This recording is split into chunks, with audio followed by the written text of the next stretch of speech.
تکلیف ہے, بارش, دھوپ, گرمی, سردی, برف پڑی, کسی چیز کا کبھی جائزہ نہیں لیا. وہ بھی چھوڑ دو, یہاں یہ سی ایم ایچ ہے, کتنی دور ہے, یہاں 1200-1300 کے قریب اپاہج ہوئے سپاہی جوان اور آفیسر پڑے ہیں. کبھی کسی لیڈر نے جا کے یہاں پہ ان کو نہیں دیکھا کہ یہ وہ لوگ ہیں جو اس قوم کے دفاع میں اپنے آزاد گواہ بیٹھے ہیں. سر آپ یہ تو چھوڑیں, زندگیاں ختم ہو گئی ہیں. سر آپ یہ تو چھوڑیں, ابھی لاسٹ ٹائم جب میں نے خواجہ آصف صاحب کو انٹرویو کیا جو کہ ڈیفنس منسٹر ہیں اس ملک کے, اور میں نے ان سے یہی سوال کیا تھا کہ آپ ڈیفنس منسٹر کی حیثیت سے کیوں ٹروپس کو وزٹ کیوں نہیں کرتے, ڈیفنس منسٹر ہے نا, تو انہوں نے کہا آپ صحیح کہہ رہی, جانا چاہیے, بٹ جائے گا کون یہ مجھے نہیں پتا. بہرحال آغا صاحب, کمنگ ٹو یو سر, یہ بتائیے کہ یہ جو چیزیں ہیں جو ہمیں بتایا جا رہا ہے کہ جی سازشیں ہو رہی ہیں, ڈیوائیڈ کرنے کی کوشش ہے, اس کو کس نے روکنا ہے؟ بحیثیت قوم ہم کہتے ہیں کہ ہماری ذمہ داری ہے, تمام پاکستانی ایک ہیں, لیکن واقعی جو علامہ صاحب کے تحفظات ہیں پھر ان کو بھی سامنے رکھنے کی ضرورت ہے. پھر کیوں حکومتیں اس سازش کو خود سے ناکام بنانے کے لیے آگے نہیں آتی ہیں؟ کیوں ان لوگوں کے ساتھ جا کے نہیں بات کرتی, کیوں نہیں ملتی, معاہدے کیوں ان پر عمل کیوں نہیں کرتی؟ سعدیہ, بدقسمتی یہ ہے کہ آج جو حکومت برسر اقتدار ہے, ویسے تو بالعموم بھی یہ رویے رہے ہیں, لیکن یہ اس حکومت کا ایک وتیرہ ہے کہ یہ ذاتی مفاد کو پیش نظر رکھتے ہیں. قومی مفاد ان کے لیے کوئی معنی نہیں رکھتا. اصل میں یہ سارا معاملہ ایک بڑے اگر آپ کینوس پہ دیکھیں تو یہ اہم ترین قومی معاملہ تھا, اور پچھلی مرتبہ جب یہ معاہدہ ہوا اور وعدے وعید بھی ہوئے تو اس سے بعد سے لے کے اب تک یہ شیعہ کمیونٹی کے جو لوگ ہیں, اور بالخصوص مجلس وحدت مسلمین نے باہر بہت مرتبہ, میرے ذاتی علم میں بھی ہے, انہوں نے حکومت کو احساس دلانے کی کوشش کی کہ وہ اپنے وعدے وعید جو ہیں ان کے اوپر عمل درآمد کرے. اور اس مرتبہ یہ معاملہ جو ہے, یہ جب یہ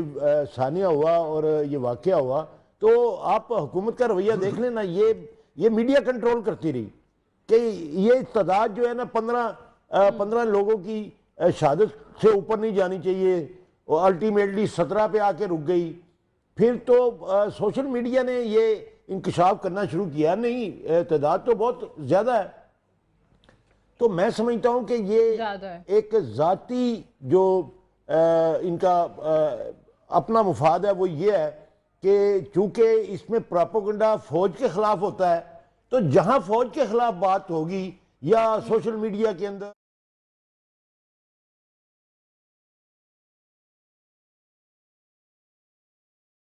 حکومت آپ کو خاموش نظر آئے گی. یہ ایک واقعہ میں نہیں, بے شمار واقعات ہیں. آپ نے دیکھا ہوگا, یہ ثبوت کے ساتھ بھی میں بات کر سکتا ہوں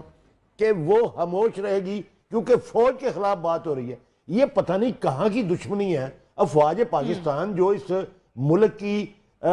محافظ افواج ہیں, اور جو اس ملک کی جو نیشنل انٹیگریٹی ہے, قومی سلامتی ہے, اس کی محافظ ہیں, یہ سمجھ نہیں آتی کہ یہ جو نظریہ پاکستان کے سو کالڈ ملک صاحب سے جواب دے لیں, باقی چیزوں پہ تو چلے میں بعد میں جاؤں گی. جو تفریق ایک نظر آ رہی ہے, میں ٹھیک ہے سر, میں اس کا جواب تو ملک صاحب سے بعد میں لوں گی, لیکن جو آغا صاحب آپ نے نقطہ اٹھا دیا, ملک صاحب اس کے جواب میں کیا کہیں گے کہ جہاں پر بھی فوج کے خلاف کوئی پروپیگنڈا ہوتا ہوا نظر آ رہا ہو یا ایسا تاثر دینے کی کوشش کی جا رہی ہو, وہاں پہ آپ کی حکومت خاموش نظر آتی ہے؟ اچھا نہیں, دیکھیں میں نہیں سمجھتا کہ ایسا ہے. افواج پاکستان ہماری بالکل ہمارے لیے بہت مقدم ہیں, اور ان کی ہر اعتبار سے تکریم بھی ہے, اور وہ ملک کی محافظ بھی ہیں. تو اس میں تو کوئی دو رائے ہو نہیں سکتی کہ ان کی عزت و احترام میں حکومت کی طرف سے کسی قسم کی کمی نہ آئے. اور they are more dear to us than anything else, کیونکہ ان کے ساتھ جو ہماری وابستگی ہے وہ ایموشنل بھی ہے, اور فوج کے ساتھ ہمارا بالکل اس چیز پر کوئی کسی طرح سے یہ کہنا بھی میں سمجھتا ہوں درست نہیں ہے. لیکن 3 چیزیں ضروری ہیں جس کو آپ میں سمجھتا ہوں کہ آپ کسی سوال سے متعلق ہیں. آج کل جو میڈیا کے ڈائمنشنز ہیں وہ کچھ مختلف ہیں. آپ ان میڈیا کے ڈائمنشنز میں یہ دیکھیں گی کہ مختلف الخیال لوگ اپنی مرضی کی بات جب کر رہے ہوتے ہیں تو اس میں پبلک پارٹیسپیشن, جو عوامی رابطے کی اب جو ویب سائٹس بن گئی ہیں اس میں پبلک پارٹیسپیشن ایسی آ گئی ہے جو کہ انبریڈلڈ ہے.